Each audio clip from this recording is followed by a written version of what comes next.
ہے مرزے پہ لعنت بے شمار. پھر کہتا ہے کہ گروزی طور پر وہی نبی خاتم الانبیاء ہوں اور خدا نے آج سے 20 برس پہلے براہین احمدیہ میں میرا نام محمد اور احمد رکھا ہے اور مجھے حضرت صلی اللہ علیہ وآلہ وسلم کا ہی وجود قرار دیا ہے. مرزے پہ لعنت بے شمار. مرزے پہ لعنت بے شمار. اور آگے چلیے کہتا ہے مبارک وہ جس نے مجھے پہچانا اور میں خدا کی سب راہوں میں سے وہ جو نجات کی راہ ہے خدا کی سب راہوں میں سے آخری راہ ہوں اور میں اس کے سب نوروں میں سے آخری نور ہوں. اور بڑا بدقسمت ہے وہ جو مجھے چھوڑتا ہے کیونکہ میرے بغیر سب تاریکی ہے.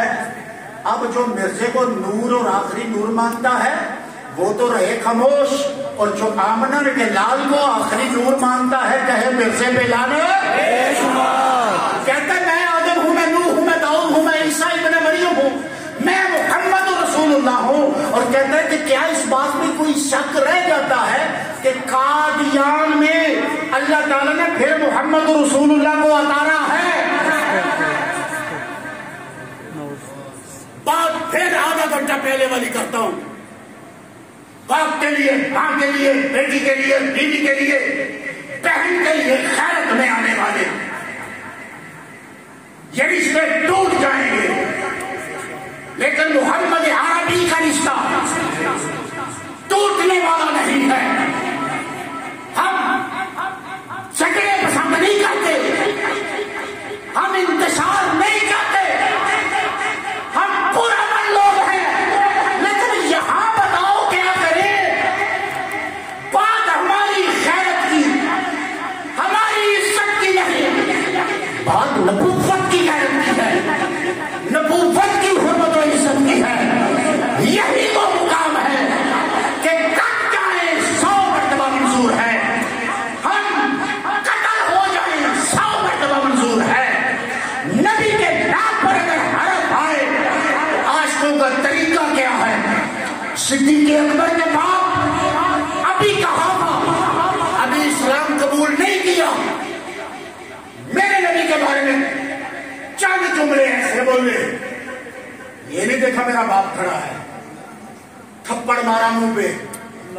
صدیق اکبر نے منہ پہ تھپڑ مارا وجہ کیا ہے فرمایا اتنی دیر تک ایمان والے نہیں ہو سکتے جتنی دیر تک ماں باپ سے بڑھ کر مجھے محمد سے پیار نہیں کر لیتے. بات مختصر کر رہا ہوں صاحبہ توجہ فرما. کہتا ہے میرے اوپر یہ درود ہے صلی اللہ علیہ کا وعلی محمد پہلے مجھ پر درود پھر محمد پر درود.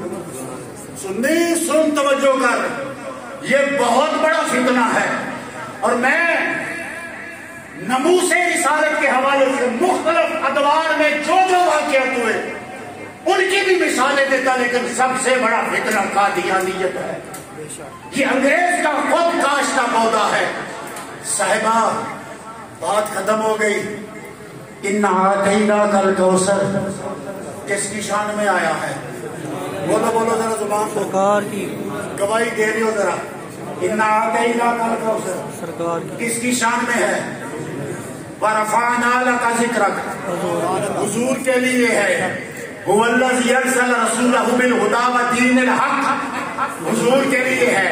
وَدَاعِيًا إِلَى اللَّهِ بِإِذْنِهِ وَسِرَاجًا مُنِيرًا مصطفیٰ کی شان میں ہے. اور پھر قُلْ إِن كُنتُمْ تُحِبُّونَ اللَّهَ حضور کے لیے ہے.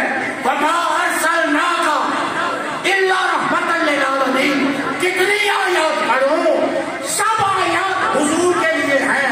یہ قادیان کا دجال کہتا ہے اِنَّا أَعْطَيْنَاكَ الْكَوْثَرَ بھی میری شان میں آئی ہے. وَمَا أَرْسَلْنَاكَ إِلَّا رَحْمَةً لِلْعَالَمِينَ بھی میری شان میں آئی ہے. صرف میلاد منانے کا مقصد یہ نہیں لنگر پکا دیا جائے سننے والوں کو پکڑ کر خیالوں میں